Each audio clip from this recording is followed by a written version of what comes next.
During the early days of motorcycles, during the 1920s, most motorcycle manufacturers produced a dirt or grass track bike.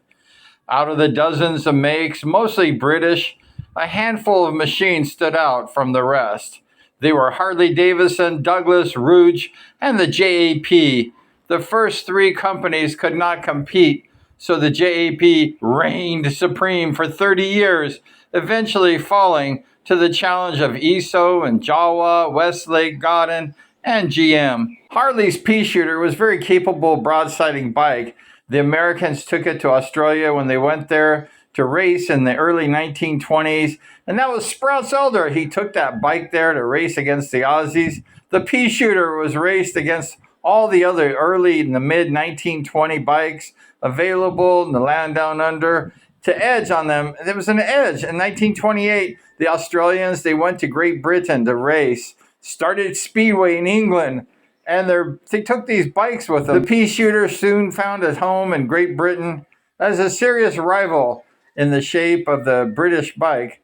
The flat twin Douglas. Now, the Douglas swept the Harleys and most other makes aside. If you wanted to win, you needed to ride the Douglas.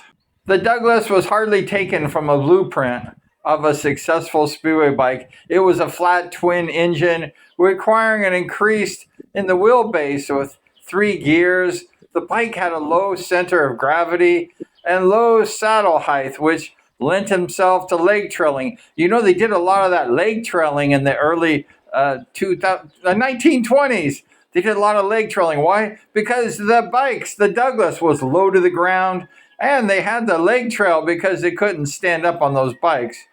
So the fans in the 1929-1930 season must have been treated to much more spectacular event racing on their local tracks with those Douglas racers trailing their legs. It was exciting to watch. It was really nice. However, the Douglas itself had a rival, and it came to the Rouge. The Rouge came along, and the Douglas had some problems. If the Douglas was an unlikely Speedway machine to fix the successor, the Rouge confronted to what most of us think of a successful Speedway machine. A conventional single-cylinder upright engine, no gears, and it was lighter and it had a shorter wheelbase, giving rise to the foot-forward styling of cornering. Unlike the trailing of the leg, like its predecessor, the Douglas, the Rouge wasn't going to last that long, however. The JAP Speedway bike was to come and ready to take over Speedway for the next 30 years. Once the JAP hit the market, it was the end of the Douglas and the Rouge, and they just ceased production in about 1933, and everybody was switching to the JAP. All the riders, all the good riders, they couldn't beat the JAP, so they joined them. And the other models, the Douglas and the Rouge, became outdated. They just could not compete anymore. And that marked the beginning of the dominance of the JAP. John Alfred Prestwich was the inventor who turned his talents into producing a very strong engine. And from his initials, JAP, the engine was born. John Alfred Prestwich, JAP. The engine appears in a variety of frames. Tony Webb says the Rotrax JAPs are arguably the best looking Speedway bikes of all time. The frames were made unleashing a revolutionary bronzing technique.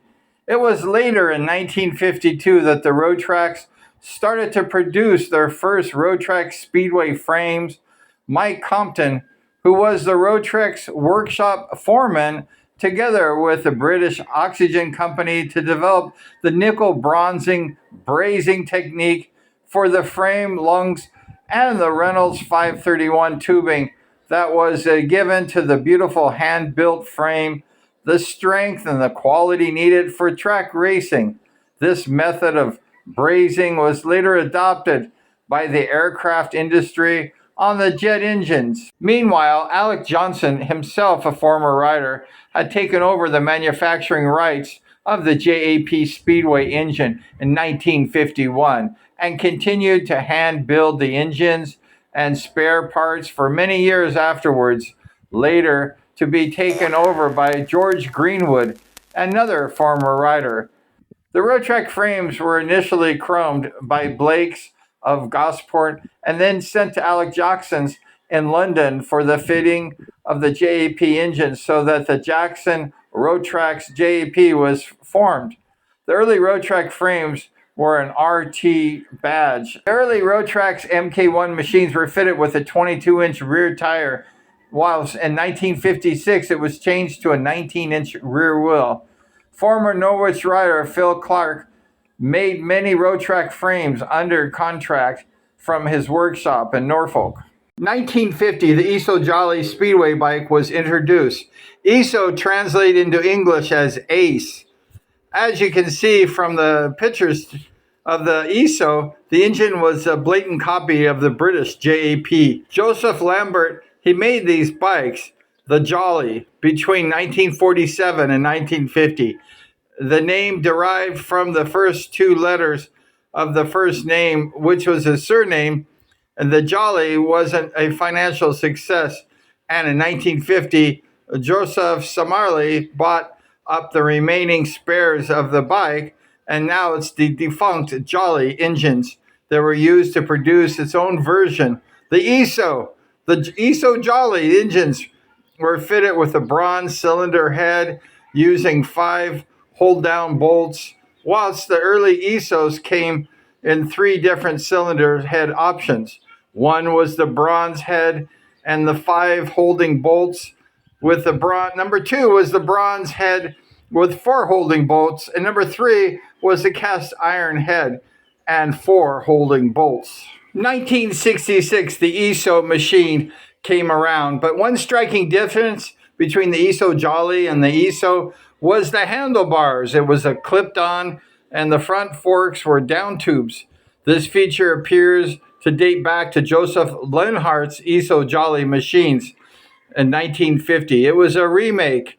1966, the Jaroslav Samali machine, the ESO, was made. Jawa bought up the ESO in 1970. They produced the 2-valve Jawa ESO, and that actually was the end of the JAPs when the ESO came along, and then the Jawa, and now we have a better Speedway bike than the JAP, they say. When I started racing Speedway back in the mid-70s, I had bought a motorcycle, a Speedway bike. It was a JAP, Hagen JAP, and this guy watched me. His name was Jerry Fairchild. He was the top tuner in America at the time, and he came up to me and said, I want to fix your JAP to make it fast. And he did. He made that bike fast. And he told me, he said, Brian, I want you to beat those Jawas. And he was kind of not happy with the Jawas, although Jawa dominated the JAP. And JAP was out of business by 1970s.